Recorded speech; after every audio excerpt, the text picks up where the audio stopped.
Bonjour à tous et bienvenue pour ce 8e entretien de l'anthropologie facile. Nous nous sommes efforcés jusqu'ici de rentrer dans une compréhension de la nature de la personne humaine, de définir son être dans toutes ses composantes, qu'elles soient psychologiques, qu'elles soient corporelles, qu'elles soient spirituelles. Nous rentrons aujourd'hui dans une nouvelle phase, celle de l'expérience. L'être humain, lorsqu'il naît, est totalement dépendant et il se caractérise par une phase de maturité très longue pour atteindre l'âge adulte.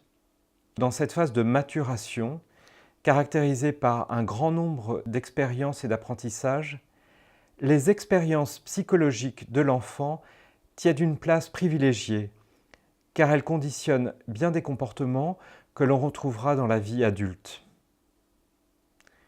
C'est Luc Fosset, enseignant à l'IKW et psychologue clinicien, qui nous aide à mieux comprendre l'importance de l'expérience psychologique de l'enfant et de l'adolescent sur la vie adulte, en nous dressant 7 courts tableaux que je vous invite à suivre attentivement.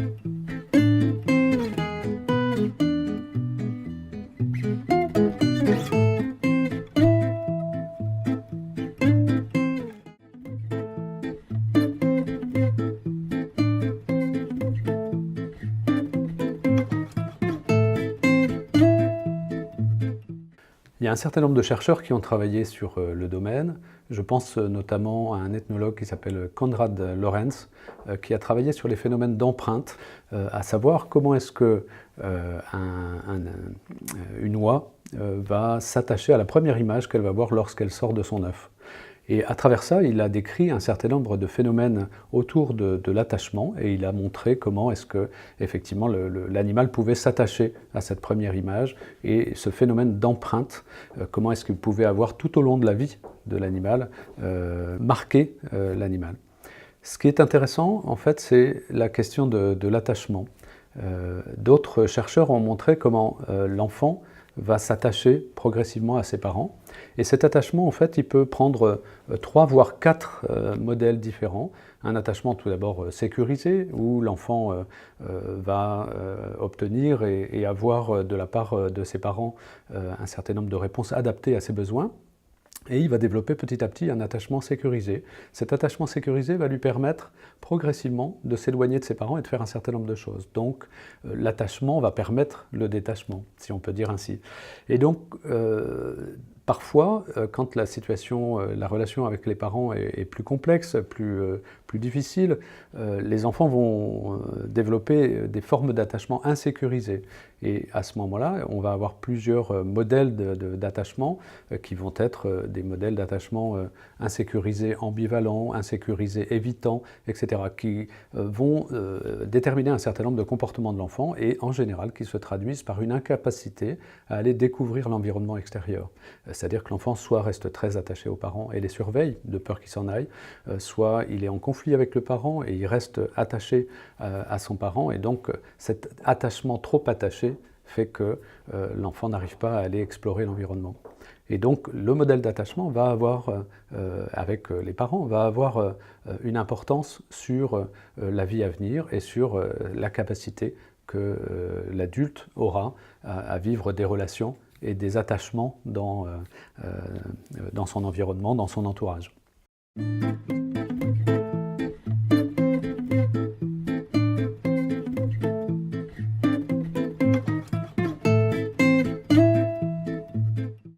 Autre phénomène qui a été étudié, je pense à Margaret Mead, qui, dans un livre qu'elle a intitulé « Le fossé entre les générations », elle a travaillé sur l'étude de sociétés primitives.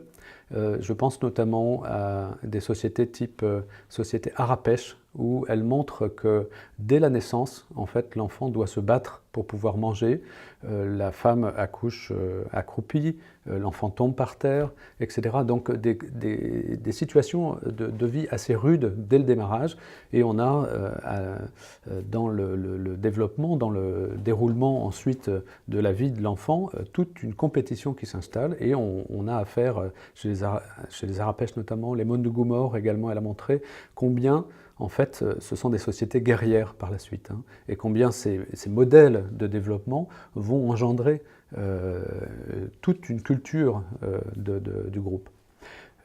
Elle a étudié la société sur les îles Bali et qui, au contraire, eux, vont être dans une forme de maternage extrêmement important, où l'enfant va être beaucoup caressé, va être massé, où il est sur le ventre de sa mère régulièrement, il peut se nourrir quand il veut, etc. Et elle montre combien ces sociétés, en fait, vont être des sociétés pacifistes et des sociétés extrêmement paisibles. Donc, une fois encore, les ethnologues ou ces chercheurs nous montrent combien les modalités et les échanges vécus dans l'enfance vont avoir un impact ensuite sur la vie adulte.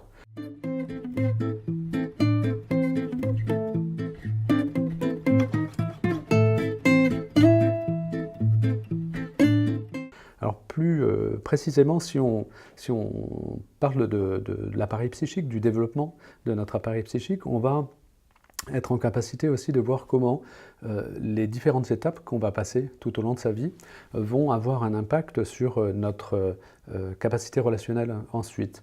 Si on commence tout simplement en disant l'appareil psychique commence à se structurer, l'enfant commence à distinguer ce qui est du moi du non-moi, à savoir les premiers sourires-réponses vont être, chez René Spitz, un psychanalyste, vont être significatifs de l'enfant commence à sortir de sa bulle, commence à percevoir qu'il y a quelque chose d'autre et commence à sourire en réponse. Donc on est autour de 2 mois à peu près de vie.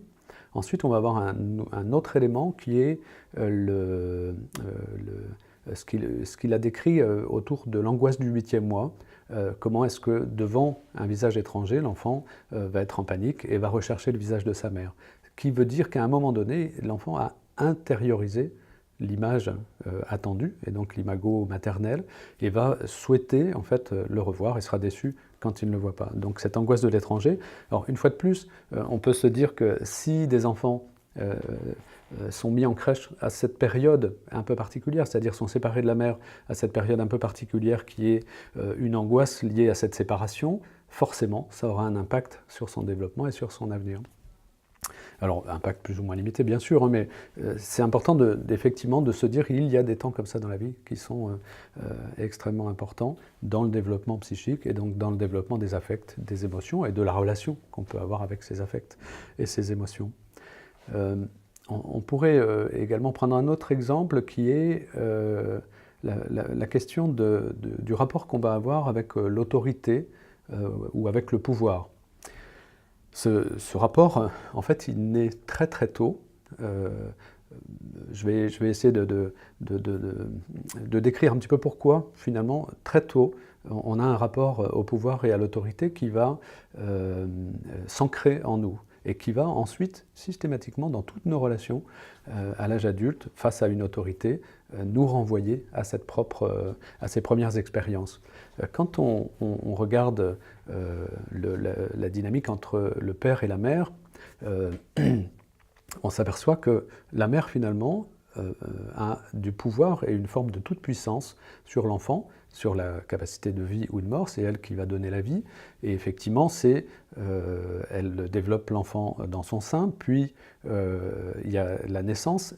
Les deux êtres, on le dit souvent, sont en fusion, et donc la mère est en toute puissance sur l'enfant. Et d'ailleurs, on s'aperçoit, hein, quand malheureusement il y a des situations dramatiques d'infanticide et autres, c'est quasi systématiquement la mère. Donc cette mère qui, d'entrée de jeu, va être dans une sorte de pouvoir suprême, et donc l'enfant va être confronté à une relation avec ce pouvoir suprême à travers cette mère.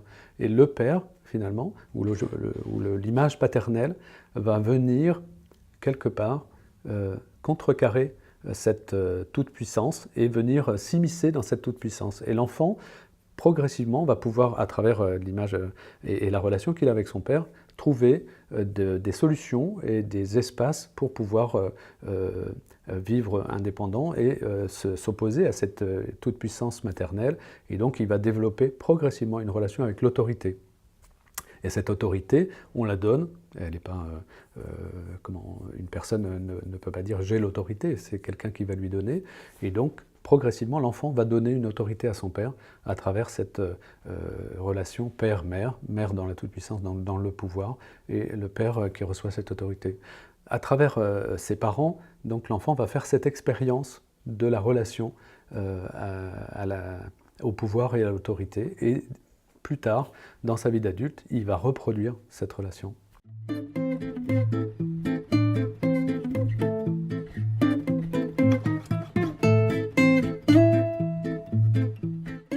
Un autre exemple peut-être également d'impact que notre enfance peut avoir sur notre âge adulte et sur les relations qu'on développe à cette période-là, c'est lié également à tous les phénomènes de représentation. On se représente les choses, c'est-à-dire que la première fois où on vit quelque chose, on aura tendance à plaquer cette expérience systématiquement dans tout ce qu'on aura à vivre. Quand un jeune couple se dit on va être parents, forcément, il y a un phénomène de régression qui les amène à se représenter qu'est-ce que c'est qu'être parent.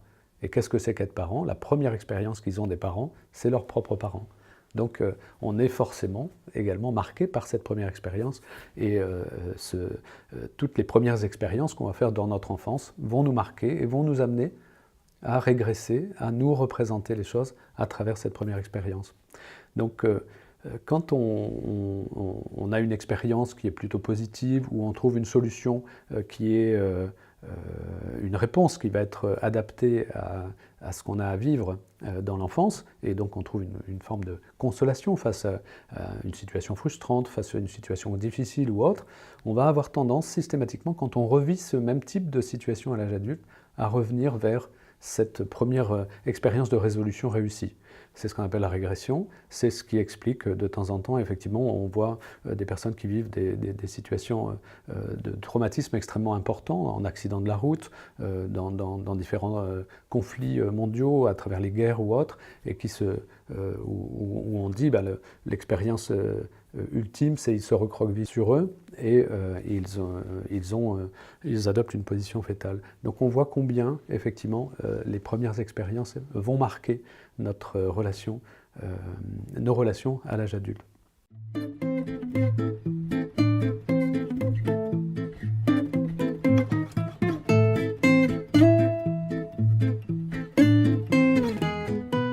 C'est toujours curieux de se poser cette question-là, parce qu'on ne se pose pas la question sur notre corps, c'est-à-dire que notre corps, notre appareil somatique, en fait, se développe, et on sait très bien que si on a un certain nombre d'accidents, de blessures, de ruptures durant notre développement somatique, ça va avoir un impact sur notre corps d'adulte.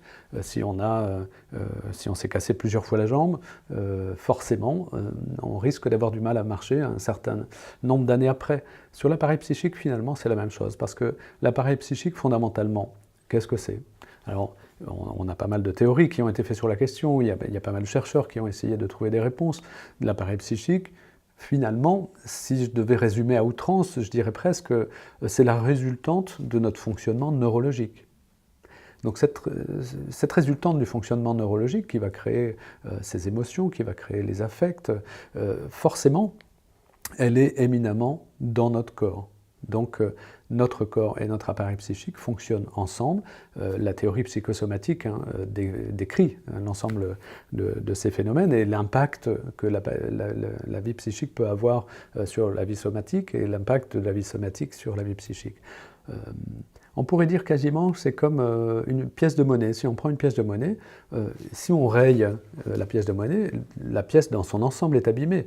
Mais si on la regarde que du côté pile rayé, du côté face, on ne s'aperçoit pas qu'elle est rayée. Donc, par contre, si elle est tordue, si la blessure est beaucoup plus profonde, plus importante, et qu'elle est tordue, cette pièce de monnaie, forcément, on va voir sur les deux faces que la pièce est tordue. Je pense qu'il en va de même sur la vie psychique ou la vie somatique. C'est-à-dire quand la blessure est superficielle, il y aura très peu d'impact sur l'aspect psychique. Par contre, si la blessure est profonde, de fait, il y aura un impact sur la vie psychique.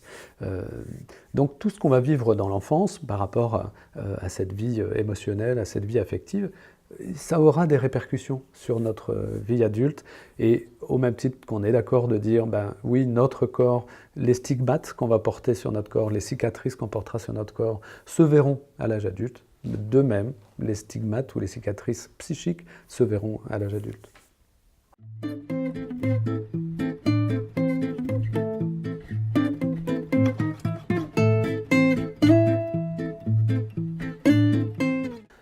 L'interaction entre les parents et leurs enfants vont être une source fondatrice du développement des relations de l'enfant avec son environnement. Ces interactions, en fait, elles se développent dans 3 domaines différents. Un premier domaine qui est l'aspect comportemental. Des chercheurs, je pense au pédiatre Brazelton, un Américain, qui a beaucoup travaillé sur l'interaction comportementale, c'est-à-dire comment est-ce que mes gestes vont appeler une réponse de la part de la personne qui est en face. Si la personne qui est en face fonctionne avec moi et que j'interagis et qu'on fait des gestes qui se répondent, effectivement, je vais développer une interaction comportementale plutôt positive. Donc, il y a une spirale positive qui va se mettre en place et qui va m'encourager à développer des gestes de plus en plus complexes et à tenter de nouvelles choses pour que la personne puisse réagir à nouveau. Donc cette spirale positive, elle peut se mettre en place. Mais au même titre, on peut avoir une spirale négative qui se met en place, c'est-à-dire que mon geste va entraîner une réaction trop forte de la part de l'autre ou une réaction abrupte de la part de l'autre et je ne vais plus oser faire un certain nombre de gestes. Donc ça, c'est le premier niveau d'interaction qui est l'interaction comportementale. On va avoir ensuite ce qu'a développé Daniel Stern à l'université de Lausanne, qui est ce qu'on appelle l'interaction affective. C'est comment est-ce que mes affects vont engendrer des affects chez l'autre. Et la réponse que je vais apporter, une fois de plus, sera en capacité d'entraîner la réponse de quelqu'un d'autre, de la personne qui est en face de moi. Et donc, au niveau de ces interactions affectives, vont se mettre en place également une certaine forme d'habitude d'échange des interactions affectives. Si ces interactions sont positives, elles engendreront des interactions positives. Et vice-versa, si elles sont négatives, elles peuvent engendrer également un certain nombre d'interactions négatives. Le troisième champ, c'est un champ un petit peu plus complexe qui a été développé par un certain nombre de psychanalystes, je pense à Serge Lebovici ici en France, où on parle d'interactions fantasmatiques. Là, ce qui est plus complexe, en fait, c'est que dans ces interactions fantasmatiques, il y a la dimension inconsciente qui est extrêmement présente. Et à ce niveau-là, on va avoir dans cette dimension inconsciente un certain nombre de facteurs héréditaires quasiment qu'on va porter. Alors, je ne sais pas si on peut parler d'hérédité psychique, mais effectivement, la personne va arriver avec un bagage fantasmatique et va avoir tendance à poser dans son interaction ce bagage fantasmatique. Et donc, va échanger pareil avec la personne. Dans ces 3 domaines d'interaction, ce qui est important, c'est de bien comprendre qu'effectivement, une spirale positive peut se mettre en place, mais également une spirale négative. Je prendrai juste un exemple dans une situation de change, par exemple. Si une mère est en train de changer son enfant ou un père est en train de changer son enfant, alors avec une couche, sur une table allongée ou autre, les gestes qu'il va faire vont entraîner une réponse de la part du bébé. Et si les gestes sont adaptés, la réponse du bébé va être une réponse agréable, va être une réponse de « je vais bien, je me sens bien ». Et donc, ça va encourager les parents à faire des gestes un petit peu plus précis, un petit peu plus développés. Et donc, pour l'enfant, effectivement, ça va le faire monter en compétence. Et pour le parent, en fait, ça va le faire grandir aussi en compétence.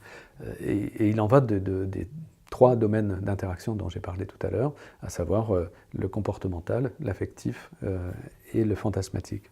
Donc cette interaction va permettre à l'enfant de développer des relations et de marquer cette relation qu'il développera ensuite avec d'autres personnes.